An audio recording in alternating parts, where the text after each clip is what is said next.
tonight on the Garage Mind. Welcome back, guys. Thank you for listening. Tonight, I'm excited. I got Bill Murr on the show. This guy is a great human being. We're very lucky to have people like this man in this world. Now, what he does for a living, most of us can't do. I know I can. He's a crime scene cleanup guy. So he sees people in their worst days ever. Some of these are so horrific. And he's found a way to not only just do his job and clean up the scene, but to make people feel better, make them laugh, maybe leave a little lighter than when he first met them. And I think that's a beautiful thing. And I kind of want to get into a talk to him about who he is and, how he does this and, makes people smile on the worst day of their lives. So, guys, do me a favor. This is another great one. Sit back, pour up some bourbon, anything, unload, and listen to the story known as Bill. Enjoy. What's going on, Bill? Welcome back to the Garage Mind, guys, for everybody listening. Um, Bill, I really thought your story, like your career is very interesting, and I wanted to learn a little bit about you and kind of how you got into it. Sounds good. Well, many years ago, about 12 years ago, I was in charge of, I was an operation manager for a beverage company. Basically, I was in charge of the East Coast. Biggest clients were McDonald's, Coca-Cola, Circle K's. Okay. Used to do a lot of employees, had a lot of employees. We would get calls from McDonald's or the other clients, and they would tell us it was an emergency, saying that they didn't have a beverage in the drive-through. That was their emergency. Um, and at 2 o'clock in the morning, it just got old. So I spoke to my wife and said, "Honey, I'd like to try something else, you know." And she is got a master's degree in business. Okay. He said, if you find, you look at different businesses, and if it's interesting, we'll do a business plan and see if it works out. So I found a couple different companies. I found a carpet cleaning company, and then we ran the numbers, and the profit Well, margins weren't there. A lot of heavy lifting, things like that. So then we found a franchise that was crime scene cleaning. I was like, I think I can do this. And we looked into it. She ran the business model, and it worked out well. We flew out to Las Vegas. That's at that time they were doing a discovery day, kind of giving you more information about the company than just what's out in the public. We found it more interesting. So then she started the company. Uh, she actually is the owner of the business. okay. My wife is. She's certified just like I am to do these cleanings. Um, and then we went from there. So now, besides her running, she's definitely a workaholic. So besides running all the numbers for us, I run all the operations. She runs all the financials, all that. So it worked out. It was really interesting. The profitability is there, but the main thing is that it's instant gratification. You Yeah. get you're done, and people are just smiling away, and it's crazy. It really is the worst day of their lives, and they're smile when we're done. They're smiling. I mean, that's do you want to go into a little bit about some of that? Like how does that feel for you? Because I feel like that's gotta be like that's gotta be very strenuous, like on the mental, or are you able to separate that? Well, I'm not really sure. I'll let you know when I can fall asleep. I haven't slept in 2 days. No, I had, we had a really busy week. We had somebody that was hit by a train. Oh wow. And, so that's kind of a visual. I mean, somebody Yeah. getting hit by that big of a piece of equipment, it's just not pretty. So we worked throughout the night cleaning up the train tracks, and then we had to go back to the depot and clean the train too. Wow. So unfortunate situation. And then ran a couple jobs yesterday. And then last night I was getting ready to go to bed. The phone rings and had someone call for an attempted suicide. So back out we went. Um, and I try to take the calls on the weekends so that my employees can at least get some rest. Okay. Uh, but yeah, this week it really didn't work out. Um, it's pretty incredible because let's talk about the attempted suicide. The gentleman used some type of very sharp object on himself, and he lived, which was what's nice is because we don't normally have that. Well, he went to the hospital. Mom and dad were at home. He was a 30, he is a 34-year-old male, Wow. So yeah. and so still lived with mom and dad, and they came home from dinner, and lo and behold, this is what they found. Um, Rushed him to the hospital, gave us a call after they got back home. We got there. We arrived there, I think it was like 1 o'clock in the morning. We finished up about 4:30, but I, they said they were going to go lay down, and we were like, okay, we'll get everything cleaned up, let you know when we're done. So while they laid down, the mom is like, there's no way I'm falling asleep. Yeah, I'd But imagine. after that day, or after a day like that, I was like, yeah, you're going to sleep because your body's so drained from your child doing that. So when we got all done, I had tapped on the door to the bedroom and said, we're all done, and they didn't answer. So I was like, I told my assistant, come on, let's go. Or he's our general manager. I said, come on, we'll just go out the front door and shut the lights for them. And so then I was still working at 7:30 this morning on a different job. So I knew they were going to go to the hospital early. So I called them, and they were like, oh my God, we can't believe we fell asleep. You guys were so awesome. So in a bad situation, again, they're smiling. In the worst And time. right. And it's kind of like, what is it that like the old shoemaker? The people go to sleep and then they wake up and all the shoes were So made. yeah. Well, Yep. their house was a complete disaster when we got there, but when they woke up, it was all gone. And you would have never known that anything happened except the carpet. Part of the carpet was now missing. And Bill, that's why I reached out to you too. I love talking to people, with real passion and strong people and real. And this is a fact of life. Death unfortunately doesn't always go smooth, and these families have to deal with horrible crime scenes. And like me personally, I don't have the mental toughness to handle that. My wife actually works in the field of you know, um, health as well. And some of the stories she tells me, it's, not along the lines of what you're doing, but I just find it that there's different, you're a different kind of person. It takes strong, very mentally strong people. Like even as you sit here and talk about it, like, you're very composed. And I just really wanted to hear, some of the, you just talked a little bit about those people. Like, what are some like stories that maybe had stuck with you?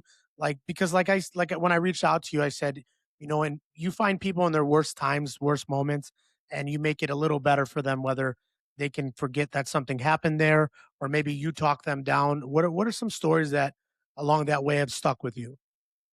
Um, One of them was, well, children will always stay with you. Unfortunately, we did a job many years ago. It was called the Gage Park Murders. If you Google it, it still shows up. Okay. Um, and it was, I'm trying to think now, is one, two, three, four. It was six family members that were killed. Wow.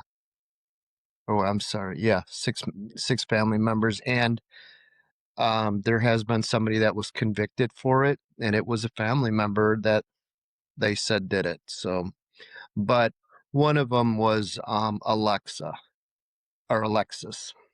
He was if I remember right, he was a 9-year-old boy that was killed in that home with his brother and mother, uncle, grandmother, and grandfather. And there was this little, it's a carpeting, and the carpet was one of those things like when, and I'm sure you probably had one too, a carpet that had like little streaks on it, and you Oh would write yeah, a I remember that as matchbox a kid. on it. Yeah, yeah. Well, The there street was a light. yeah, there was a spot of blood about the size of a dollar, and that was where Alexis passed. Well, Oh, when I rolled up the carpet, the way that the blood had hit the floor underneath the carpet, it spread out exactly like angel wings. wow. Alexis, I've been doing it 12 years. Alexis is the only person that I have ever dreamed of. But it was just amazing that that happened. It was and it was cool for me because That's you beautiful. know you see things like that and you're going, yeah, that man upstairs is there, things like that. So that's a very interesting one. Um, I had one where I've helped a family for many years with actually with hoarding situations because we do hoarding too. Oh, okay. And their father had given me, or I mean, the family had given me 6 cars without titles, without keys. I'm still working 2 years later for the titles, Oh, wow. but they're all Rolls Royces. Oh, wow. They Now they're not. gave them to They're you? Oh, huh? wow. Yeah, They yeah. They just gave gave. they Wow, gave them to me. that's cool. And they're not a huge value. They're a lot of the cars from the '80s, but I mean the gesture was just incredible because Absolutely. helping this family and helping others, it was like, yeah, you know what? People do recognize how successful we are at helping people. So, and it's all the time. I did one where a 17-year-old opened the back door. Someone was knocking on his back door, and he opened the door and they just started shooting at him.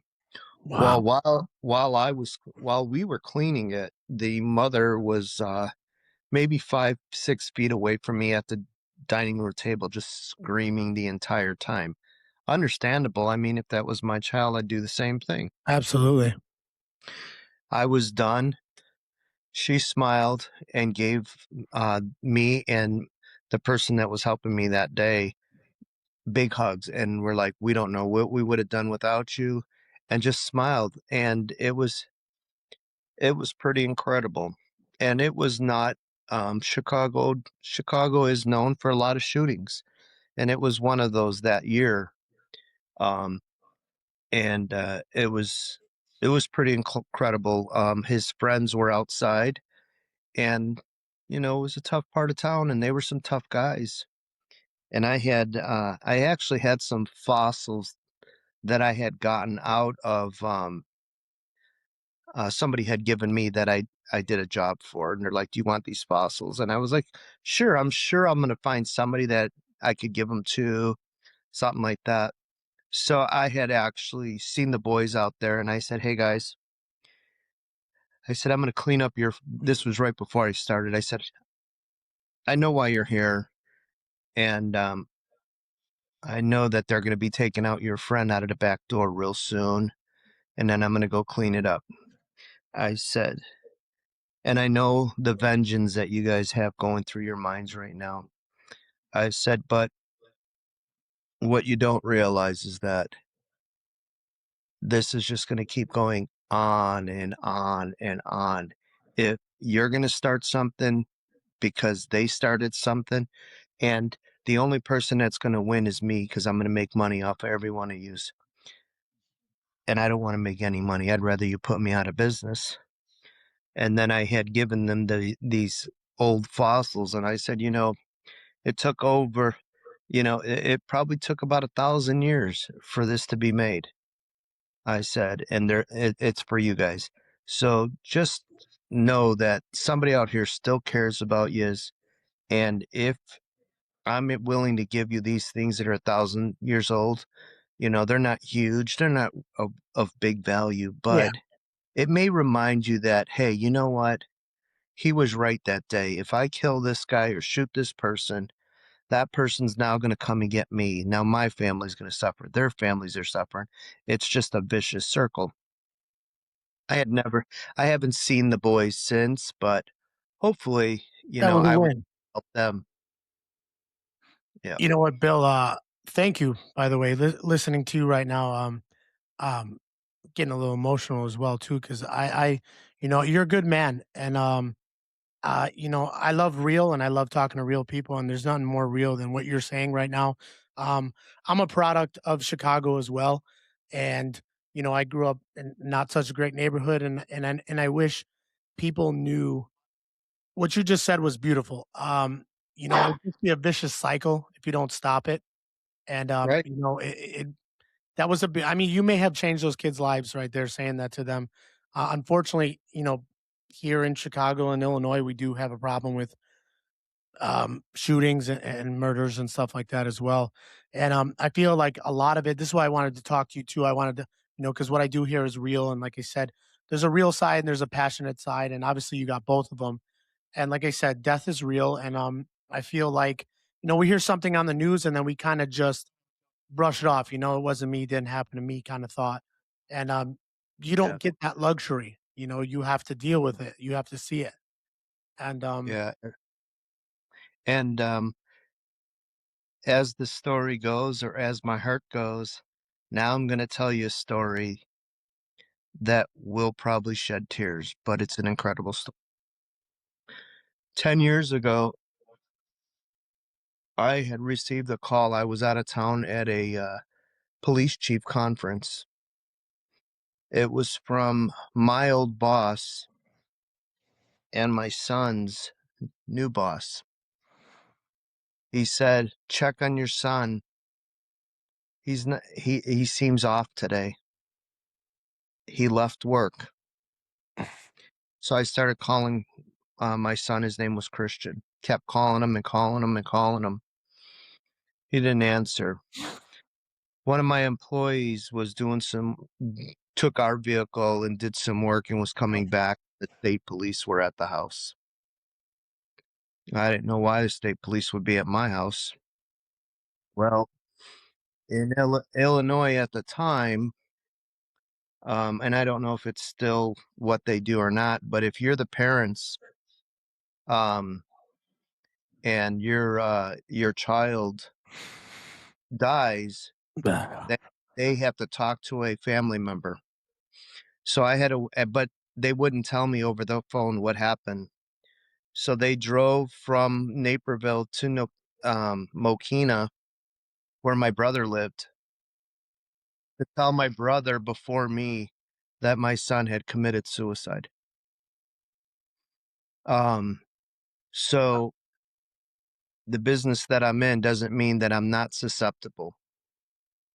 wow. What we did was, where my son worked, he had a life insurance policy. We took that life insurance policy and put it into an account for people that, in unfortunate situations, they can't afford to pay us, especially these car shootings. So we used that money so that we didn't lose our son just for nothing. So we used that money to help cover the costs of cleaning people's cars or homes that don't have homeowners insurance, or the car insurance doesn't cover it. Well, it's gotten to the point where it's happened so much that the money was running out.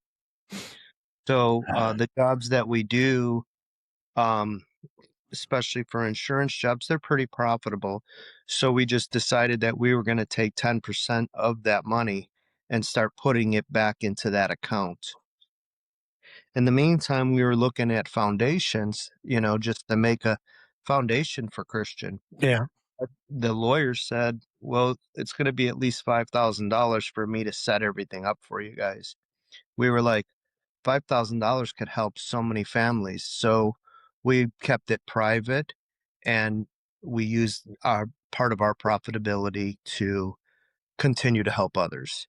So, I may have we have lost my son, but we haven't lost his legacy, or we continue his legacy. The other part is that when someone does pass away, a family member passes away, that never goes away. A part of you does die with them. There's no question about it.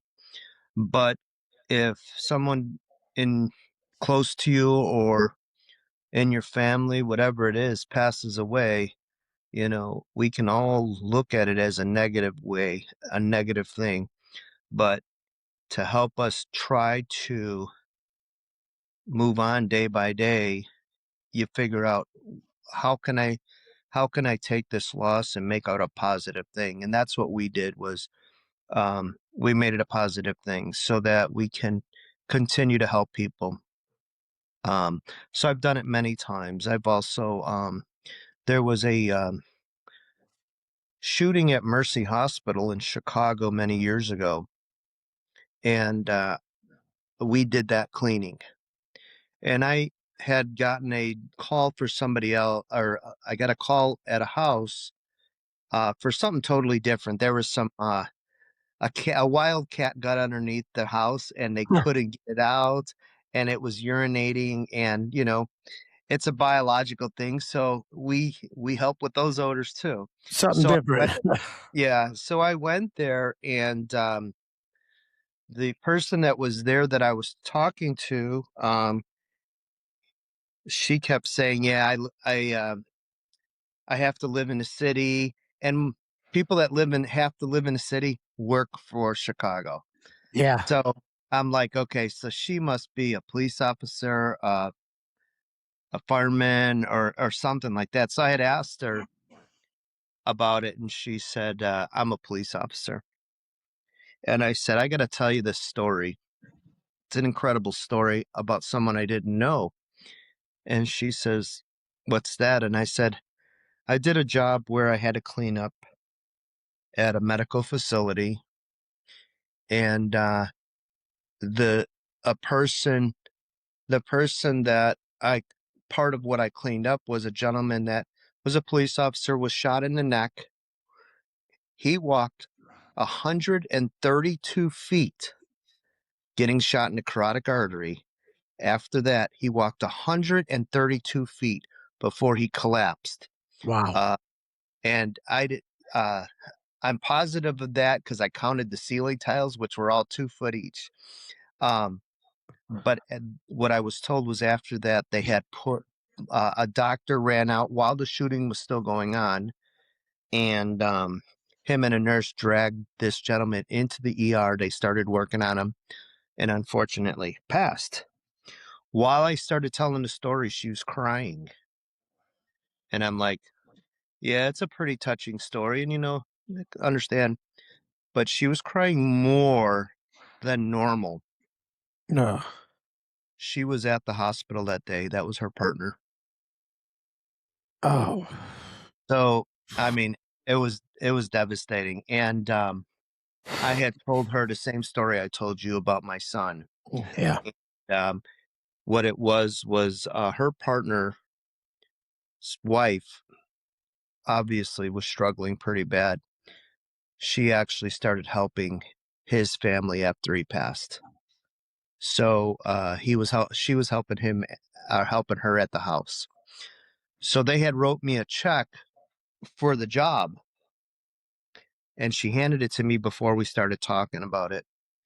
So I told her about the story, and I said, whenever we help somebody, I just use my son's name and say Christian Cares, because he always did anyway. But when she went to go shake my hand, what she didn't realize was while we were talking, I was ripping up her check. And then I went and shook her hand and turned her hand sideways, and the torn up check fell into her hands. And I said, Christian Cares. And we both bawled, just started crying because, Christian was able to help them. And at the same time, we actually got to share a moment of, how courageous her partner was by walking that 132 feet, Still and going. the strength that he had to do it. And she had said that basically what happened was he just did this right around the corner that fast, and that's what happened.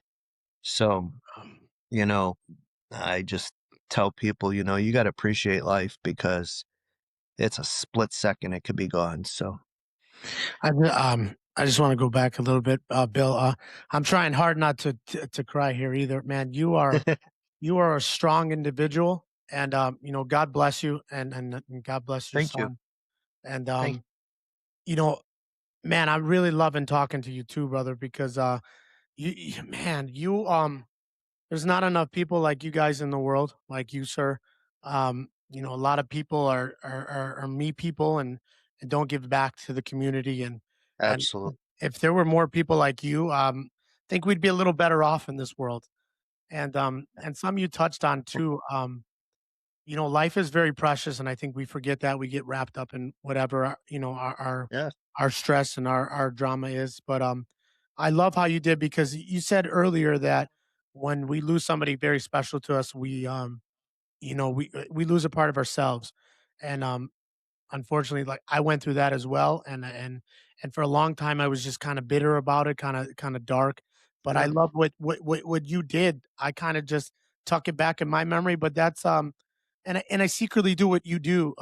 You honor that memory. You honor that memory of that person, like you do with your son, like that cop did with his partner. And I believe that's the answer to that. For anybody listening and going through something like this as well, keep that spark alive of who that person was. And I think it amends your heart a little bit, and like I said, I just want to say you're an amazing individual. And Thank you. I really enjoy hearing your stories. And if anybody can take anything from this episode, it's be more like you, Bill. you know Well, I appreciate that. it's a Uh, tough world out there, and people just, we need to realize that it could be gone at any second. yep. One thing I wanted to say too is that Absolutely. I I always, because of the situation that I was in with my son, I tell people about it. They have my cell phone number, and I tell them I don't care. I have to answer my phone 24 hours a day. You want to call me at 2 o'clock in the morning because it's going to help you? Call me.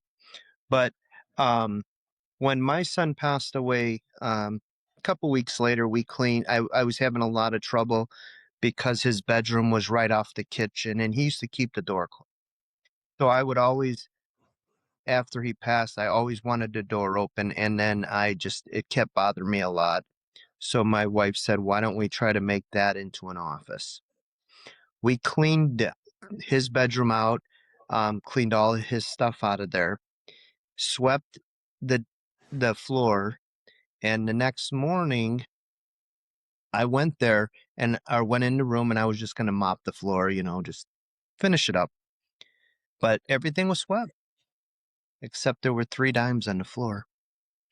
And when you lose somebody and you find dimes, they say that your guardian angel is watching over you. So I started a thing with my clients and said, if something like this happens, start looking for dimes because your guardian angel's watching over you. But when that happens, can you just take a picture and send me the dimes? Because it makes me feel really good. So I every so often I get pictures of dimes, and I don't delete my text messages. So I just look back at who it was, and it just brings a smile to my face because they're thinking about that. God bless you, brother. You know what I love too. Like I said, I didn't know that it entailed all of this as well, and I love how not only are you like being there for those people in their worst times, but also, I mean, just staying in contact with them. I mean, you don't have to do that, and that says a lot to the character of who you are. And like I said, man, I appreciate that too. And that's a beautiful thing. I kind of want to touch on a little bit, because I don't know if I can hold back my tears anymore. Kind of like, how have you always been this way? Like, how if, like, or just did the job kind of turn you into that person? I think the job definitely. I had a big heart, but I also had a cold heart when I was younger. I grew up in Cicero, It's Y- actually where I work now in that area. Yep. Oh, cool. I'm Um, actually, something I wanted to touch on real quick. I'm actually, you said it was the beer industry you were in? I was in the soda industry. Oh, It was soda industry, beverage, but it was soda. I'm a CDL driver for a liquor company, so I kind of know the ins and outs of that as well. So you're coming right off the Laramie Avenue, aren't you? Oh, yeah. If you drove by recently, you know what's going on there. I, I know that. I know where that's at. Hey, Yep. by the way, if you're ever over there, just stop by. We got some hot dogs and burgers going for you. Awesome. You're more than welcome. No, normally when I'm over there, though, I always got to stop at Freddy's Pizza. Oh yeah, that's another good one. I love that. Um, yeah, it's so I've been pretty tough, but at the same time, when we started the business, it pulls you in, and I see it with it when we do new hires and things like that, where we always make sure that we can train anybody to do it. They just have to have a heart and be able to clean. Um, and that's the biggest thing. But everybody's the same way. Once you start cleaning, and you know you can do the job. When the job is done, you're waiting for that client to smile and say thank you. So if there's an addiction out there, it's probably one of the best addictions I have. That's see, like I said too. I mean, it's a beautiful. Like you turned. I find it so amazing how you turn something like it's like I said, I keep saying it, the worst moment of somebody's life, and you turn it into a reassuring and beautiful kind of, reassurance for them to that everything's going to be okay, and, Yep. and they will get through this. And that's the part that I told you I didn't expect. A job is a Yeah. job, but you've turned it into more than that. And Yep. that's the part I love. That's the part right there that makes, you guys special. And, for anybody listening, where can they, if they wanna help with, outreaching or even working for you, where can they go to? Do you have a website or, how does that It, work? yeah. The website is Bio One Chicago. There's a couple of them in the Chicago area. We're all fantastic at helping people, but mine is bio1chicago.com. Okay. And if there is people out there that have recently lost a child or anything like that, there's a program called Lost. It's Loving Outreach of Suicide Survivors. It is through Catholic Charities. You do not have to be any religious denomination. Yeah. You're just in need of help. Many years ago, we used to have a governor, uh, Governor Ryan, and he had lost his son Patrick. And um, so what they did was when they lost him, they worked or sorry, they Yeah. uh, they got together with Catholic Charities and they started this program. So what the program does is actually help with therapy. They have group sessions and things like that. So whenever I'm at a situation where someone has lost a family member or someone close to them for with suicide situations, I have them reach out. Give them that information and call because um, these people are living through it every day. They know what you're going through. I know what you're going through. I would, you know, I guess I wouldn't wish anything that I've lived through with my son. Uh, but I wouldn't wish it on the Iranian government or whoever, Putin or Kim Yeah, the Jong Un, worst or person in the any world. that people think are evil. I wouldn't wish that on anybody. So, whenever we're in those situations, I always let people know that there are organizations like Loss, and there's another organization called Loss in other states, especially in Ohio. It's called Loss, but theirs is local outreach of suicide Look, survivors. But there's many organizations out there if you do lose a loved one. Um, and unfortunately, it happens. It, you can be in years of therapy. It happens. Unfortunately, we have changed and put so much pressure on ourselves to be successful that when things fail or we think they fail, people tend to take their lives or try to take their lives. And people like me and a lot of other people out there, we care. We don't want to see people. I mean, I'm okay. People can put me out of business if that means nobody else is committing suicides, nobody's out there killing each other, anything like that. Perfect world.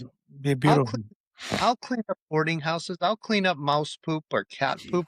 I'm okay with that if it means that everybody, there's a lot of people enjoying life and not thinking about that dark tunnel down there. Avoid it.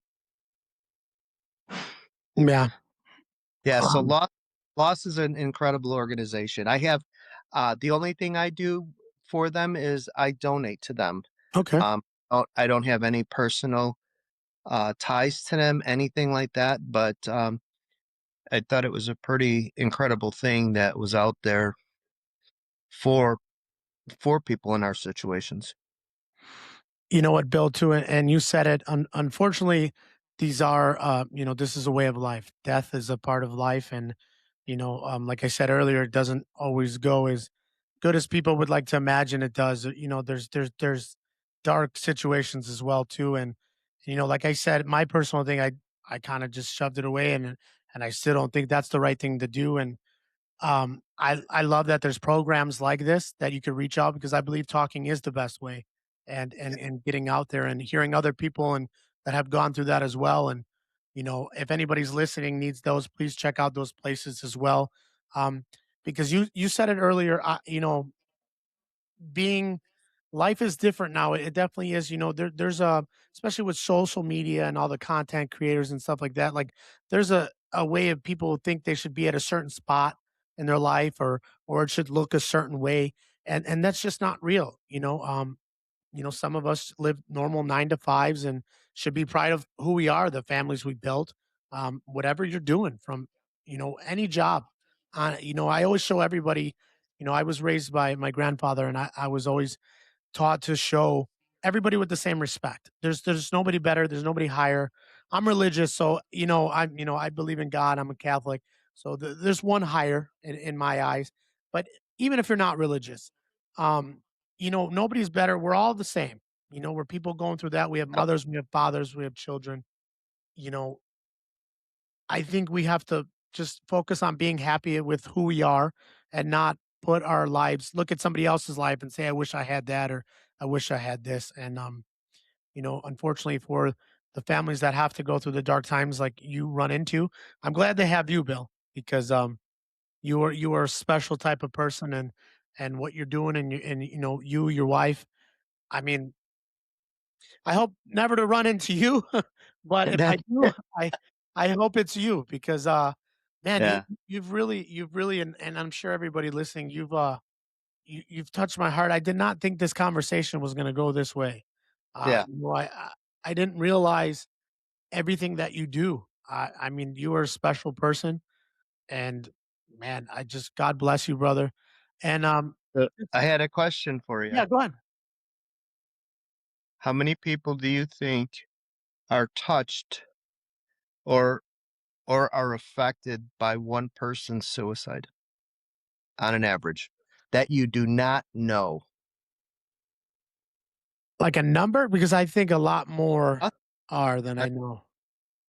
a number of people that were affected by one person taking their life. It's pretty incredible. Um, by one person taking their life? Um, man, that's a big question. I'd Ready? say, yeah, I'm lost. 42.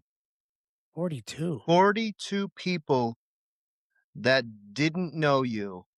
Now, when that person took their life, it was 42 that were affected. Me, Wow. someone like me, someone like my employees. the police officers that have to do that have to be the first responders there, the forensic team that has to do everything, the medical examiner, the medical examiner's assistants, um, the funeral directors, the directors' families, um, people that like you and I that are Yep. just talking.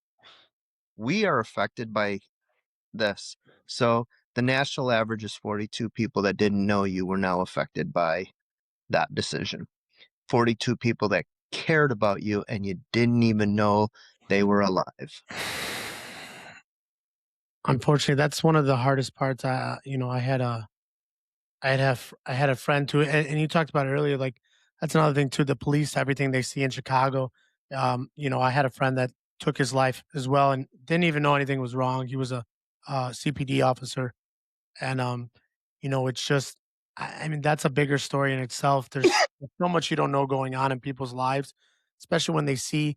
That's why I say, I've talked to a lot of people like cops. I have another friend who works for the state. I mean, he's seen things that I don't even want to talk about to people sometimes, and but you found a way for me. Like I think of things differently now too to carry on the message and and turn it into a beautiful moment. Where most people that's pretty hard to do.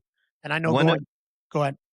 one of the tricks that we do and have done is we try when we clean a suicide's not necessarily um homicides or unattended deaths where people were there for quite some time.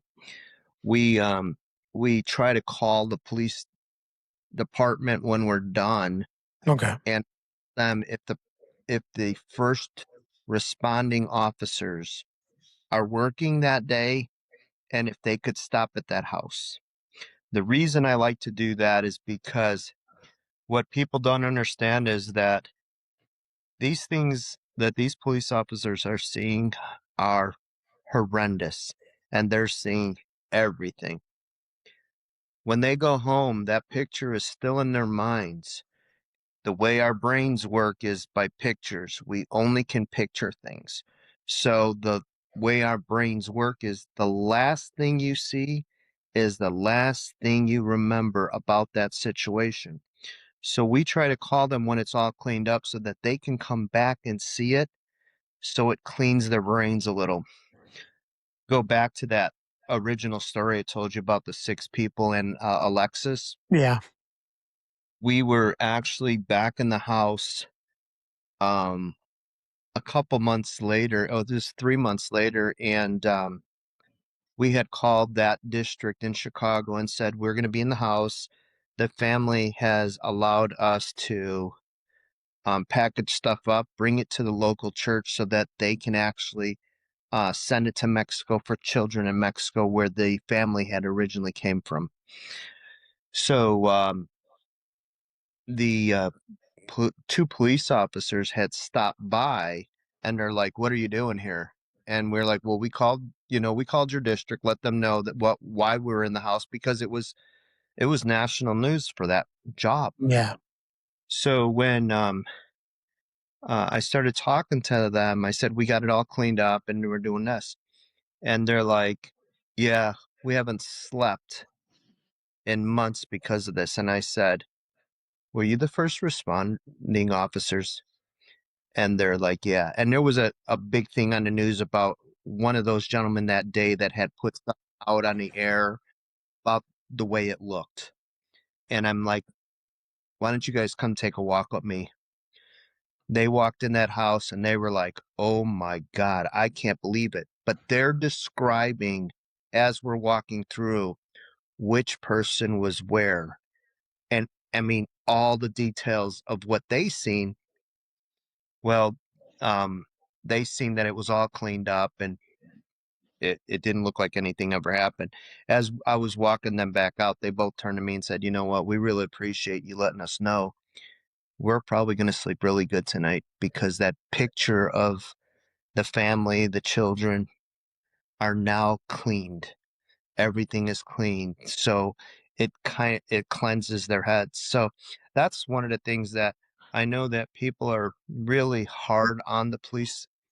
Um, and that's one of the things that nobody takes in to their brains is what are these officers looking at? What are they going through?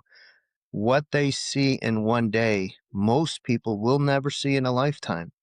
So, Absolutely. and it doesn't matter what industry you're in. There are some really great people and there's a bad apple.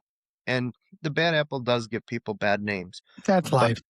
but in reality, those policemen, the firemen, all of them just see unbelievable stuff and they have to take it home. And that's one of the reasons why there's a lot of police officers that are mentally struggling because there's nothing in there. Now, from what I've heard since then, um, there are um, there are departments that are starting to have therapists for their officers and to help their officers, but and I know everybody is so busy and they're tough and they're not using that the way that they should, but hopefully that changes and they do because they need help. They need help too. You And know, that's not in their personal lives, I'm you know. gonna I'm actually gonna share a story with you too that I wasn't sure if I'd be strong enough to share with you. But you hit it on the dot. I had my wife. I said earlier works in the in the hospital. Well, what she does is work in the mental health field. And until I met her, speaking from my own experience, I grew up. You're taught you're a man, you're tough, get over it. And she taught me no, that's mental health is No, very important, and it's not the way it is. And no, just touching on it, you touched about some jobs have counselors. Well, I like I said, I deliver liquor for a company, and you wouldn't even think you would see something like this, but it was around the holidays, and I actually had my brother was my helper when I was delivering, and we were coming out of a a liquor store, and there was a drive by, and three gentlemen, very young. I'm 37. They were probably about 19 years old. They were killed in front of me, and I was in fear of my brother, and I was in fear of myself as well. I didn't really see my brother, and I'll never forget the one who died in front of me and how he felt. And like I said, if I would have met you a little sooner, I would be a little better off. But yeah. and I just thought that that's what kind of got me into thinking about this episode as well too. Is somebody not only will I remember this forever, but somebody has to pick him up.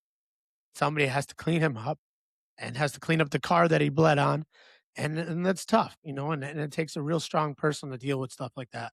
So Thank you in again. you're welcome. In that situation, what people don't understand also is that concrete absorbs. Those stains are probably still in that concrete today. So one of the in my eyes is that I lost a childhood friend in my arms. He was shot and killed. Growing up in Cicero at that time, uh, and one of the things I always remember about Casper was walking to the store and seeing the stains in the concrete. Hey, I'm still on the phone. Sorry, You're good. I, You're good. I um, get at it. I You're just good. remember walking by and seeing those stains in the concrete, and I just was like, "Yeah, that's where my friend passed. Yeah, that was where my friend passed." And you start to go down a negative rabbit hole because of it. Yeah. So I have come up with a creative way that is good, safe for the environment, but gets rid of stains. So that I always say I'll never ever think about seeing blood stains on the ground again because there won't Casper stains won't be there anymore. And that's the same thing with that situation is that you know his those young men's friends see that stain and what do? They start thinking, I'm going to pay that person. Hey, And hate starts just spewing out. And why? because of the last visual they remember, those spots on that concrete. And that's just it. It's just let's wash that stuff away. You know, it's a very unfortunate situation, and I never wish anybody to see something like that. But anybody that has, it changes your life Yeah, 1000%. You really start to appreciate life more. You unfortunately start looking over your shoulder more often yeah, also, a little bit. and think about your loved ones too, because in a second they could be gone. It's gone. You know, and Yeah, just because that, that incident too, that's kind of what I want to talk to you. I had found a little bit about you online and about the company.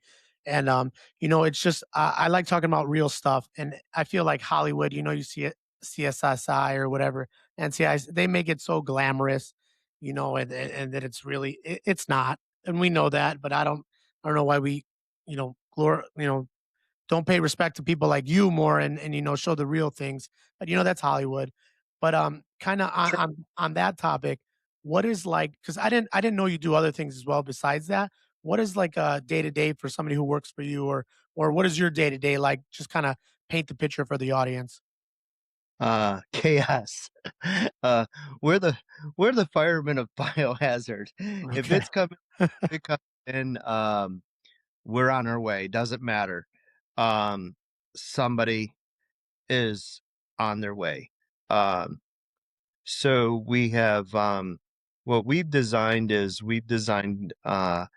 kind of when I hire somebody, I hire them for the areas that they live in besides their hearts, Okay. because I'm going to train them to be the first person on that job. It's not most of the time it's not that way. I'm going to be the first one there, but if Yeah. they're there, I train them. So what we do is we have people that live in Mokina, Plainfield, Westmont, um, the north side. I live out towards Aurora. I'm Um, I'm out here the same way. I'm not too far. I don't want to say where I'm from, but I'm Joliet area. Yeah. yep. So when there's a situation out in that Joliet area, my Plainfield guy can hit that within 20 minutes. The other part is I said there was another company, another Bio One. It's called Bio One Chicago North. They're a franchise, and we partnered with them, so we have a contract with the Metro trains for the north, all the north. So if I can't get there fast enough, I call them, have them secure the scene and start cleaning, and then we meet them there so that we can get things cleaned up as fast as we can, especially with commuter trains, things like that. Yeah. There you've got 200 people, 300 people sitting on that train because they can't move until the investigation is over, until the cleaning is over. So if we've got, we have somebody that can hit that stuff from no matter what. Everybody has emergency kits so that we can get to the scenes as fast as we It's can to bad. get over. And then there's sometimes where um, there's jobs where we don't want to clean it immediately because the family is struggling so bad. So we'll just, we Some set that time. when it's the most convenient for them, the most comfortable for them, because they're the ones that need to be more comfortable. But yeah, it is I wish that more people could do it and more people are passionate about what I do. Um, but I hope that everybody has that passion for whatever they do, because the greatest thing about America is that if you don't like what your job is today, you can do another one You can tomorrow. change it. Yeah, And just you be know that happy. go ahead, sorry. Just and that's all I want is I just people just need to figure out what makes you happy and just be happy. You know what, Bill, I've talked to a lot of people in different careers and different jobs, and they all have the same thing, and you just hit it, and it all comes out in the conversation, which is kind of funny because I'm finding out for myself as well. I mean, that's why I do the podcast. I love talking to people. I love, hearing people's stories and why they think the way they think, and finding stuff out like I just did right now. Like I didn't know all that the job entailed, and I just met another great person in this world. And Thank you just said it. Do what you love. I'm finding that out. A lot of people, same thing as you, was in a different career, whether they liked it because it paid the bills or whatever. It wasn't what they loved, and they Yeah, they found a way to find what they love and to fund it and make it a way of life so they can live an actual life. yeah, And that's a beautiful thing when you find that, and that's what I want these episodes about for people to hear that at the end of the day, if life is short, and do what makes you happy, and ab- follow your passion, because that's the absolutely. best way to find life. Just not doing the 9 to 5 and not being happy, is not the way to go. And I Yeah. commend you for that as well. Yep. Anything else you want to say, Bill, or get out there because you have the floor, man. You're a great, strong individual person.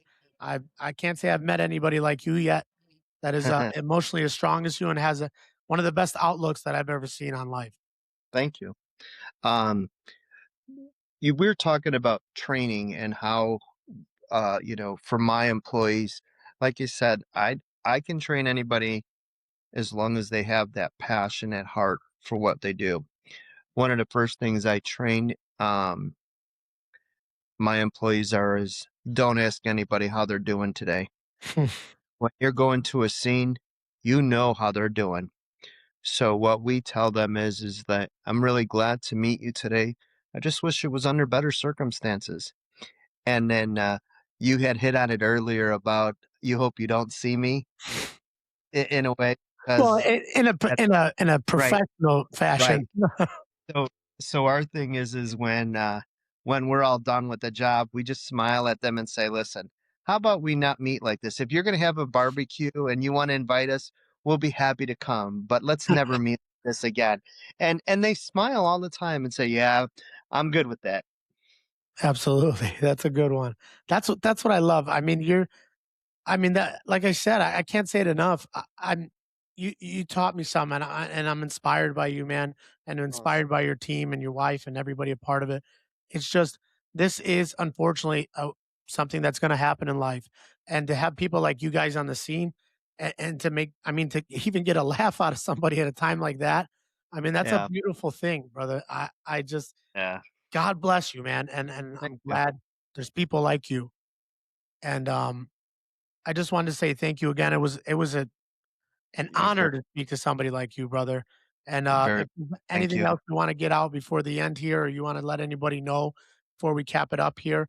And like I said, I'm right there on Laramie and Cicero. I think you know who I'm talking about. If you want to come by, meet the guys, and I don't know how you feel about unions, but maybe support us. I got some food for you. We got some good guys there, and I'm sure they would love to hear your story as well. And say hi to you, man. I would love to see you if you want to Yeah, stop on by. sounds good. I'll definitely give you a call when I'm in the area because there's a recycling center back way south that we tend to drop some stuff off over there. Not the medical waste, Yeah, I was gonna say, but I other hope stuff. I know what you're talking about, yeah. Yeah, But, Bill, thanks again, brother. It was nice to meet you. you're welcome. Like I said, if you got anything else to say, I would love for the people to hear it. If not, talk to you again sometime. Hopefully not in a professional manner. That's right. Hey, when we're off the air, Mhm. I wanna ask you a question, but not on video. Yeah, I you're mean, good. so when I you're got you. off. I'll wrap it Okay. up right now. All Thank right. you guys again for listening to Garage Mind. This was Bill on the crime scene cleanup. Making people's life, a little smile in the darkest times of their life. We appreciate you, Bill. Thank you guys for listening. I'll Thank see you on the next one.